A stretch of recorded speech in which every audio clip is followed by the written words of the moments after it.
Hey guys, Anthony from the Prado Hospital. Just wanted to do a quick video and explain to you, from my experience, what are the top things, perhaps the top 5 things that are going to stop your Prado. We'll talk Prado because it's the Prado Hospital. Now, just want to make it clear firstly, I think Toyota is probably one of the best brands, definitely best value for money. You don't necessarily get what you pay for, and what I mean is you can buy more expensive brands that aren't any better, or perhaps worse, because they're more expensive to start off with. You lose a lot more money on them, they cost a lot more to run, people don't know how to work on them, diagnose them, parts are expensive, and so it just ends in tears and they devalue very fast. We're talking 6 figures in the first few years. So really Toyotas are the best value for money. They're a smart car because made in Japan quality. Toyota's always had a good name, and they're not just running on their reputation, they are still good cars, solid engineering. So look, we really like the Toyotas, and that's really across the range. Now with your Prado, if you're using it for touring and stuff like that, and going a bit further than 100 k's from home, hundreds or thousands of k's from home, you want to know that it's reliable and it's going to look after you and get you through the trip, hopefully, right? So we thought we'd just do a little thing and talk about the top. Look, I haven't scripted this, like always, make it up as I go, so I might miss something or get it wrong, but it's just boof, we just make it up as we go. So basically your top reasons, the things are going to be unreliable on your Prado are, no, not injectors. No, so we're looking at injectors. They may come up in the top 5, or injector related issues, not injectors themselves. But look, the biggest thing that's going to make your Prado unreliable and things that are going to let you down, as you're on this trip and you go, you say you're out on a trip, you're touring, Australia, traveling a few thousand k's somewhere. What's going to let you down? This is not working and that's not working. What's that going to be? It's not going to be anything on the vehicle, a Toyota problem. It's going to be your aftermarket accessories. That's the number one thing that is going to be unreliable. So you've really just got to think carefully, do your research. First, you've got to make sure you've got the right vehicle for the job.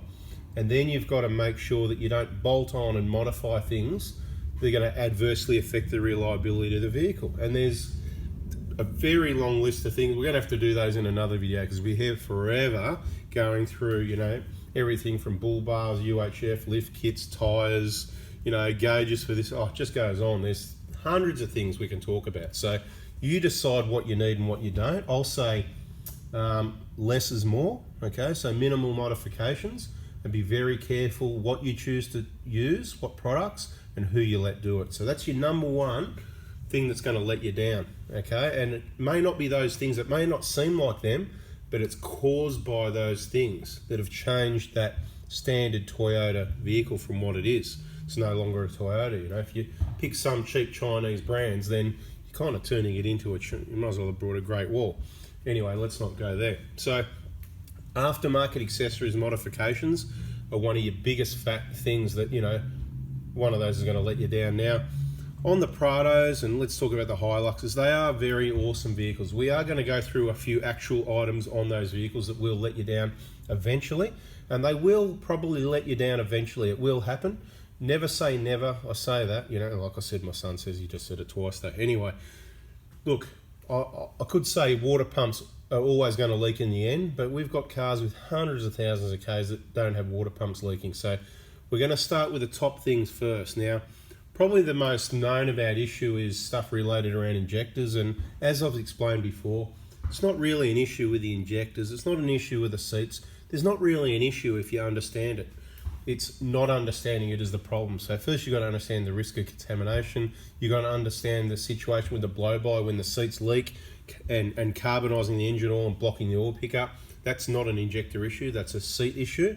It's not even a seat issue, it is a durability issue, simple as that. It's durability, they've been in there too long, or the wrong person did the job, they didn't clean it, they didn't torque it. Anyway, I've explained that in other videos, so go and check those out. So injector, so basically all starvation and engines getting seized, bottom ends melting, is probably one of your biggest things that's going to happen to these engines, because most people don't know or understand these issues, which is why it's important. You should really share these videos to your friends that have got Prados or Hiluxes. Send it to them, copy link, send in a text message to them if you care about them and their car and their you know, them getting inconvenience and what it's going to cost them for an engine, you know, 15, 20 grand later. If you care about that, hey, please share it. Share it on the Facebook group. Share it around. Share it in an email. Okay, we really need to let people know what the issues are with these vehicles.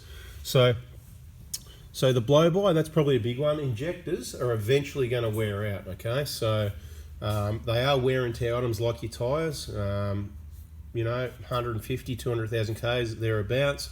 You know, you're going to have the people out there saying, you know, oh, I've done 300, 400,000. You know, you get a few of them. Look, I don't think they always even know what they've done. Look, higher Ks is better. Look, we just going to base on an averages, 150 to 200,000 Ks. Sometimes you're going to have problems earlier. It's probably caused by contamination of sorts, whether it's the wrong fuel servos have mix-ups, whether it's someone working on the car type contamination, changed the fuel filter and got dirt down the clean end when there's no more filter. It could be that. The premature ones where injectors are failing, we believe it's going to be some sort of contamination causing that, because we see way too many of these, thousands of them, that are running fine with the original injectors or fresh injectors, okay? It doesn't usually happen for no reason. I'll say usually because we'll cover ourselves, because there's always a first time or maybe something we haven't heard about. So it's all related around injectors and injector seats and that sort of thing. So it's really important to understand that. Now, your other important things are going to happen after your aftermarket things start rattling loose, falling off and causing things to get damaged and broken. And if your injectors are all sorted and that's all happy, job's been done right, you've got the kit off me and you've definitely got brand new, fresh, genuine injectors. That's going to be cool. Now, the next things are at around...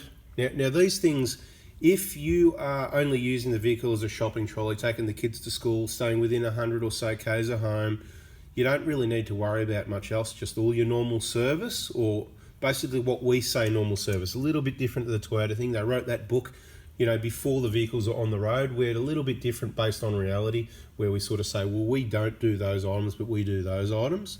If you want to know what it is, again, you've got to go and watch our other videos.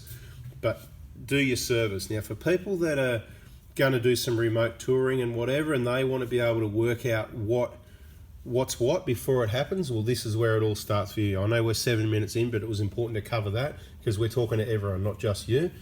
Now, these are the things, okay? So I'm going to talk Prados because it is the Prado hospital and we only service Prados. Look, we've got a few Hiluxes, just the guys that are really local to us that we've been doing for a while that we haven't managed to teach or convince them to do their own, because servicing wise, we do recommend other people and try and get you in. You know, anyone can change your oil. You guys can do it. There's no point paying me to change your oil. We concentrate on the specialist area fuel system with the 1KD and some other diesels. So front wheel bearings, okay? Front wheel bearings are the next thing. So what you want to do, if you've got a Prado, look, we don't do the hubs for the Hiluxes, but it's something we can probably get into as well, but we haven't had a lot of requests for it. And I don't know if it's because we don't service as many Hiluxes, or we never did, or they're actually better, but we don't see the play and the noise in the Hilux front hubs like we do the Prados, okay? Maybe the Prados are a bit heavier, or forward drive, they're doing a bit more. I'm really not sure what it is, but this is what you notice. You get a bit of a noise. You know, it sounds like the front diff when you're driving probably 100 Ks. If you turn left to right, it's going to change a bit. Don't get sucked into thinking it's the side that it's, you know, from which way you've turned. It can be either side. Very hard to diagnose which one. So, and also if you get a bit of play in them. If you've got a bit of play, they're on the way. I'll tell you, 200,000 Ks is where it happens. 200,000 Ks, give or take, is the most common time that people that use their car off-road, dust, dirt, mud and water, I don't know if it's that getting in there, usually we see a bit of rust. You can have a look at our other video that shows the last pile of those hubs that we split and what they look like. Very dry, a bit rusty, 200,000 Ks, okay? So front wheel bearings is your biggest one. Now the other ones that we see, front lower control arm bushes, okay? Don't just go ahead and change those, oh, they're at 200 or 300,000, so change them. You really need to watch those. That's what a service is. Check them each service. The main ones that go on the front lower control arm are the rear of the lower control arm. It's the bigger bush, I think. I'm looking at the car. I haven't got a car here at the moment. I'm just going from memory. Yeah, the little bushes at the front, the big ones at the back, I think. Anyway, and you look in there and you've got kind of rubber, if the bushes have been fitted correctly, which they would if they're factory. They've got to go a certain way.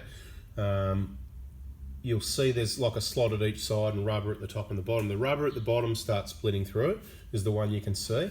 And if it's just got a little split at the start, I wouldn't be too worried about that. I'm here to try to save you some money. Don't go and buy new arms or bushes and do all the work if you see a little split starting. And I don't mean hairline crack deterioration type splits. I mean, because they do look a bit like that sometimes.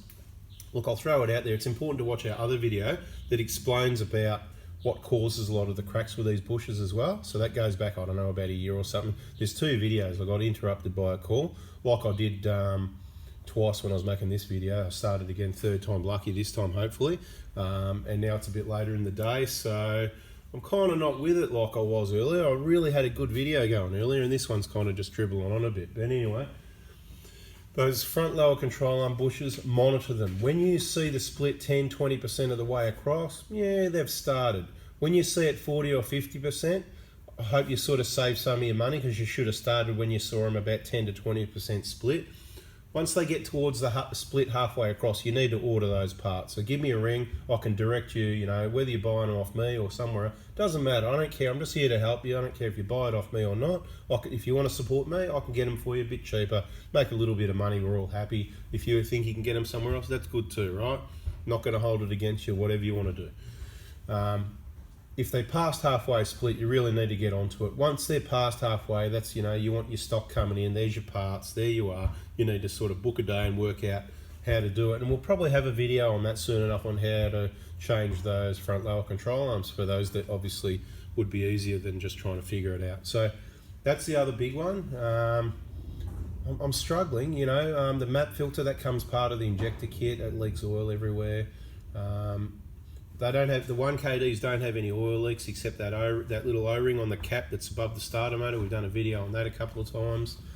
That's not going to let you down anyway. Water pumps do leak. The best recommendation for these people, we're talking about the people, we already covered the ones with the shopping trolleys. They can just do the shopping, right, and take the kids and all. That's all good. Maybe you should have got a different sort of car, a Camry or a Kluger or something. But look, if you're doing remote traveling, that's what we're talking about. You will want to replace your water pump when you do your timing belt. Just do it every 150,000 Ks. That's a long time. That's probably going to be average about 7 years for most people. If you want your timing belt, your idler, your tensioner, your water pump, your drive belt and your bearings, that's the main belt and bearings. That's the kit we sell, the whole lot. If you want it to last another 150, then just do the lot. You know what I mean? Don't go, you know, oh, you know, whatever. You know, I'm just recommending. You asked, people asked, what are the next things, you know, are going to come up on these vehicles at 200, 300, 400,000. So that's what we're rolling through. Okay, so water pump, do it with a timing belt, so that's every 150. Really, there's not a lot. Tyres and brakes, they're what they are. On the Prado, on the 150s, the first set of pads normally, the rear pads normally last about 100,000 Ks, and the fronts are normally a little bit longer, 120, 130. Depending highway codes, you're going to get a bit more. Basically, so brakes are brakes. Suspension, look, suspension specialists recommend you change your shockers and struts every 80,000 Ks. Now that's really an on-road recommendation, so I'll put it out there that off-road, the damage and the wear to your suspension components is going to be a lot more. You're going to, in one trip, you're going to do 80,000 Ks of on-road damage, you know what I mean? So, but obviously you're not all going to go and replace your suspension after every trip. You want to get a few years out of it. So obviously you got to monitor that. You got to check if it's dampening, you know, give it a bounce. Obviously, you know, you can Google that and surely you'll find a video. I don't have to do that. Look, we'll get around to it anyway, you know. We've got a new tripod, so we need to use it. So we can do that.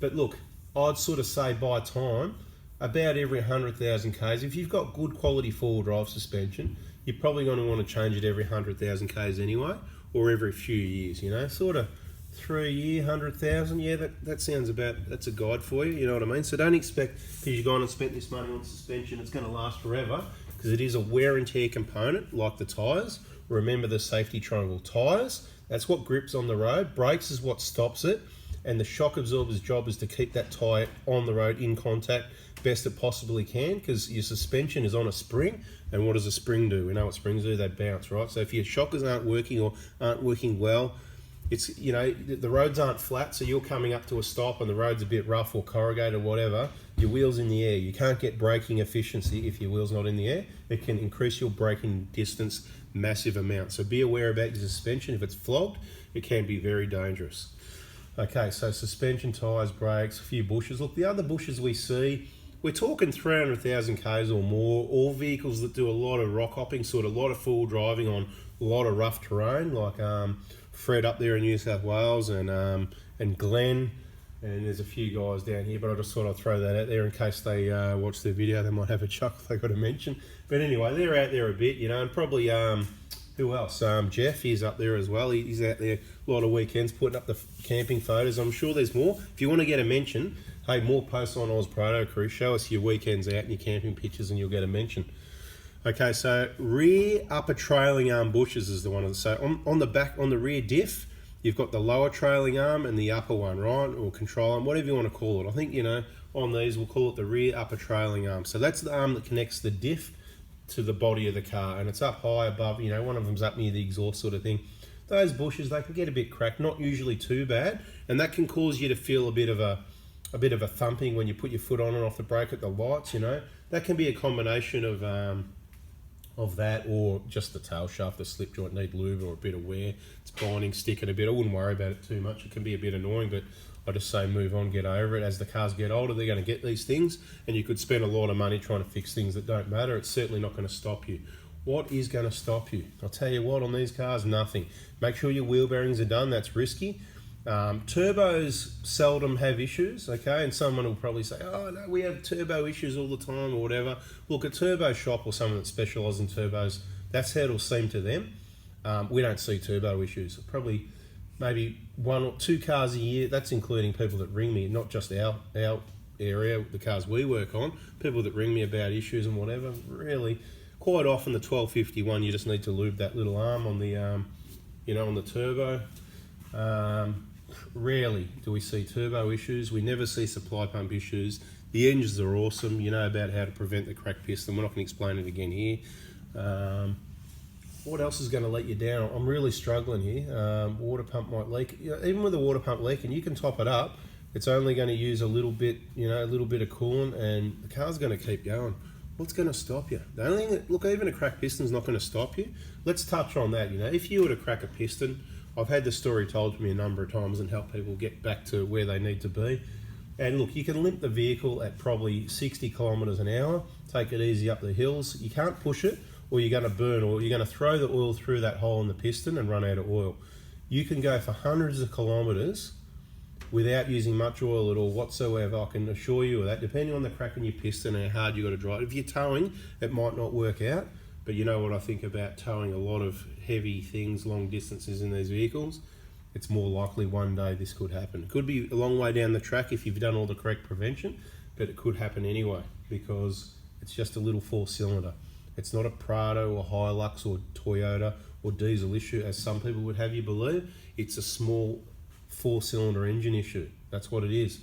It's a diesel. It's a small 4-cylinder diesel engine in a big 4-wheel drive. So we touched on that in another video, so let's not go there too much. What else is going to let you down?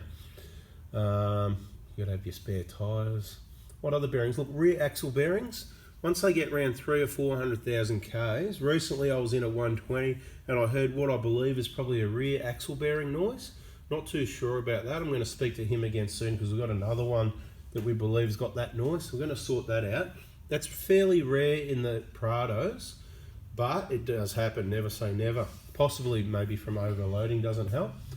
In the Hiluxes, I've noticed that they get a bit of play in the rear. I don't know, maybe because they're a ute and people overload them, load them up or overload them a bit more. I've noticed they have a bit of play in them. And when I speak to the diff guy, that's the diff specialist we use, he says, Prado rear bearings? No, you know, he thought it was the same as a Hilux. Well, what would he know? He doesn't know because he doesn't do many. And then he went, oh, well, yeah, it is different to a Hilux. Right, oh, right, okay. So he does heaps of Hiluxes, and he was wrong about the Prado. He thought it was the same. So that just goes to show he thought they were the same. He obviously doesn't. So in the end, I said, so you don't actually have issue with Prado ones, right? He goes, yeah, well, that's right. So plenty of Hilux rear axle bearings, not Prado ones. What else happens on Hiluxes? Can't say. Same sort of thing as far as, you know, if people don't do the job right with injectors and the blow-by, same sort of thing there.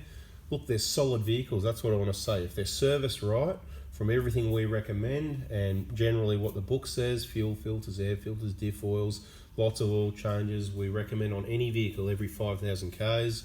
You know, if you've got an EGR solution, I mean, EGR is not good for your engine, but you know, of course, if you had a solution, you know, you'd only be able to use it off-road use only. But look, you know, anyone knows putting exhaust gases through your engine isn't a good idea. I think when AdBlue's out and it works properly, if they can get rid of EGR, that will be really good, because the AdBlue, that system is what treats the nitrogen oxides, so you don't need EGR anymore. So you just have AdBlue and a DPF, and a DPF's good if it's working. And current information is, look, the Prados have been out 4 years now. They haven't really had DPF issues. The Hiluxes did. Seems to be it was a pretty big problem on the Hiluxes, but not the Prados. Everyone's reporting so far so good, and it's been 4 years. So look, you know, the only thing with the new Prados is they're not as impressed with the power side of things. So look, guys, I don't know what else to tell you, you know. There's not much else is going to let you down. A little annoying. Oh, look, you know, we'll talk about the fuel filler hose, but that's really, it's only going to stop you or really let you down if you've got a petrol, because the petrol one, it cracks open and fuel goes everywhere, and we know how dangerous petrol is. With the diesel, it just sort of slowly goes hard over time, and it will just start weeping slowly, and it will slowly get worse. So you will see it, and you've got time to get it sorted. But look, if you're up around 200,000 or 300,000 Ks and you do these remote trips, I'd suggest you just change as prevention for the sake of a hose you can buy at your local dealer for, I don't know, 80 or 90 bucks, and change it yourself in 10 minutes pretty well on the ground, you know, as long as you haven't got a full tank of fuel. Run it down a bit. Make sure it's clean. You don't want to fill your tank with garbage. You know, that exhaust gasket that we throw it in with the injector kit and stuff like that, if we've got any. I think we've only got one left. We won't be doing that for a while. We don't really see any of those. Again, we've done videos on it to show you guys 2 bolts.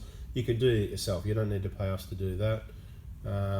But that's not going to let you down. It's just a little squeak. I'm trying to think of things that are going to let you down. Look, we just don't. Who rings us? The only people that ever ring us with a broken down Prado, it's all fuel system. If you ain't got fuel, it isn't going to. If you haven't got fuel pressure, the engine's not going to start. And it's not a Toyota problem. It's always something's been left way too long, aftermarket or remanufactured, or some sort of dodgy parts or dodgy workmanship. So be warned, you need to be very careful who you get to work on your vehicle. You need to be careful what parts you do buy, and I recommend only genuine parts for these vehicles.